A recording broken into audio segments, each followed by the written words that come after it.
எல்லாருக்கும் வணக்கம். தங்கமாமி சமையல் சேனல்ல இருந்து மாமி பேசுறேன். இன்னைக்கு ஒரு பழங்காலத்து ரெசிபி தான் நம்ம செய்ய போறோம். புளி உப்புமான்னு சொல்லுவா, உதிரி உப்புமான்னு சொல்லலாம். வான்லியில போடுறதுனா அந்த காலத்துல வான்லி மாவுன்னு சொல்லுவா. இப்ப அதுக்கு தேவையான பொருள் என்னன்னு நம்ம பார்க்கலாம். ஒரு கப்பு இட்லி அரிசி, நம்ம வீட்டுல இட்லிக்கு போடுற அரிசி தான் புழுங்கரிசி. இது புழுங்கரிசி இன்னைக்கு நான் அரைச்சு தான் பண்ண போறேன். இது ரொம்ப மெதுவாகவும் வயசானவானும் சாப்பிடலாம், பரபரன்னு போகாது, சாப்பிட்டா இருக்கும். புழுங்கரிசி நமக்கு உடம்புக்கு நல்லது.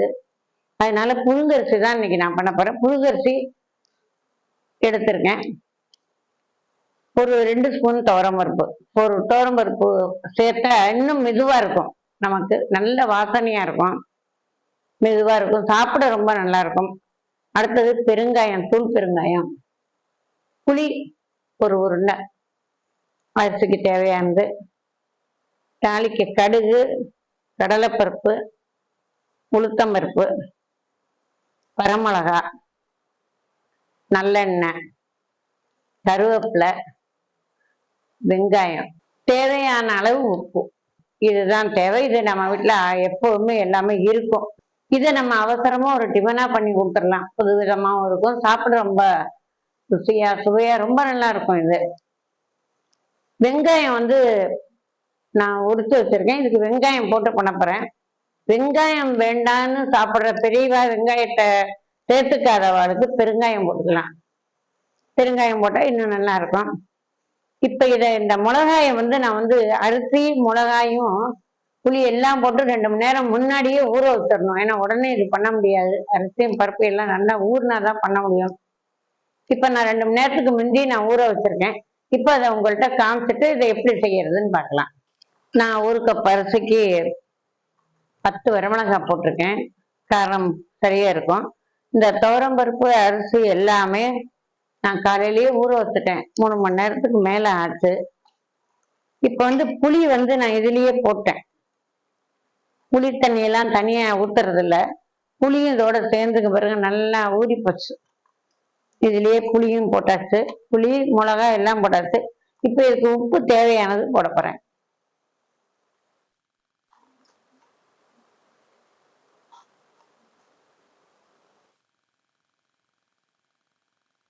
இத நைஸா மிக்சியில அரைச்சிட்டு உங்களுக்கு காமிக்கிறேன். இதுல நான் பெருங்காயம் போடல, ஏன்னா வெங்காயம் போட போறேன். வெங்காயம் போடாதவங்க கட்டி பெருங்காயம் வேணா இதுல போட்டு நீங்க அரைச்சுக்கலாம்.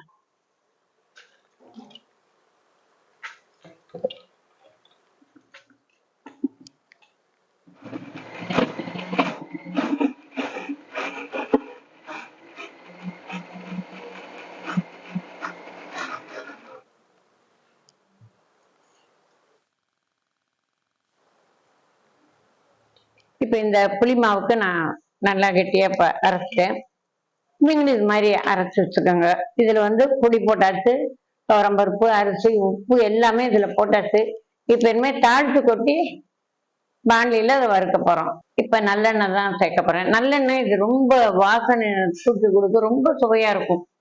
அதனால நான் நல்லெண்ணெய் தான் இந்த புளி மாவுக்கு யூஸ் பண்ணுவேன். நீங்களும் இது மாதிரி நல்லெண்ணெயும் எடுத்துக்கலாம், ரொம்ப நல்லா இருக்கும். இப்ப இதுக்கு ஒரு 4 ஸ்பூன் நல்லெண்ணெய் ஊற்றிருக்கேன். எண்ணெய் காயட்டும். இப்ப இந்த நல்லெண்ணெய் காஞ்சி போச்சு. நான் ஒரு 2 ஸ்பூன் சின்ன ஸ்பூன்ல கடுகு போட்டிருக்கேன். இந்த கடுகு நல்லா பொரிஞ்சு போச்சு. இப்ப கடலை பருப்பு போடுறேன்.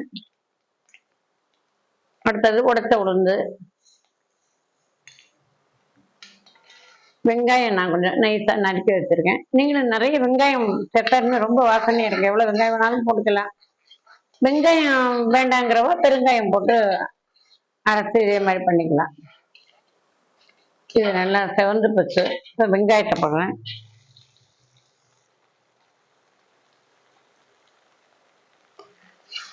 இதுக்கு வரமிளகாய் நான் தாளிக்கல, ஏன்னா மிளகாய் இதுல போட்டு அரைச்சிருக்கோம். ரொம்ப காரம் வேண்டாங்கிறதுக்காக வரமிளகாய் எல்லாம் போடலை. இப்ப இந்த பச்சை கருவேப்பிலைய போடலாம்.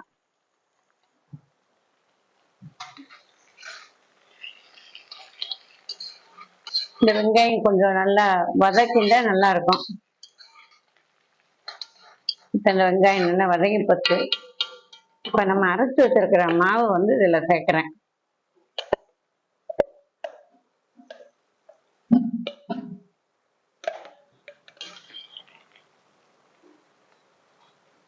இவ்வளவுதான். இனிமே இதை கிளறது ஒண்ணுதான்.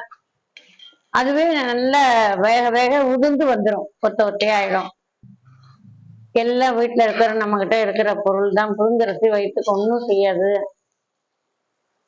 வெங்காயம் நல்லெண்ணெய் எல்லாம் தேடி இதுக்கெல்லாம் நம்ம ரொம்ப சிரமப்பட வேண்டாம். தேங்காய் கிடையாது, நிமிஷமா பண்ணிடலாம் இத. இது ஒரு 10 நிமிஷம் இதை சட்டியில நல்லா இப்படி பிரட்டி பிரட்டி விட்டோம்னா ஒத்த ஒத்தையா உதிரி உதிரியா ஆயிடும். இப்ப இது பாதி நல்லா உதிர்ந்து வருது. இன்னும் ஒரு 5 நிமிஷம் இருந்தா ஒத்த ஒத்தையா ஆயிடும் இந்த புளி உப்புமா. நல்லா கலரா வாசனையா சாப்பிட்றதுக்கும் ரொம்ப நல்லா இருக்கும். இது இப்போ ஒத்த ஒத்தையா ரெடி ஆயிடுச்சு. கைவிடாம நம்ம கிளறினோம்னா அடி பிடிக்காது. இரும்பு வானிலை வந்து உங்களுக்கு அடி பிடிக்கவே பிடிக்காது, எப்பவுமே ஒட்டாம தான் வரும். அது குழங்கிட்டே இருக்கிறதுனால இது ஒட்டாது. இறக்க பொறுத்தே நம்ம ஒரு 2 ஸ்பூன் நல்லெண்ணெய் இதில் விடுறோம். வாசனை ரொம்ப தூக்கலா இருக்கும். இந்த பச்சை கருவேப்பிலை கொஞ்சம் மேலாக போடலாம்.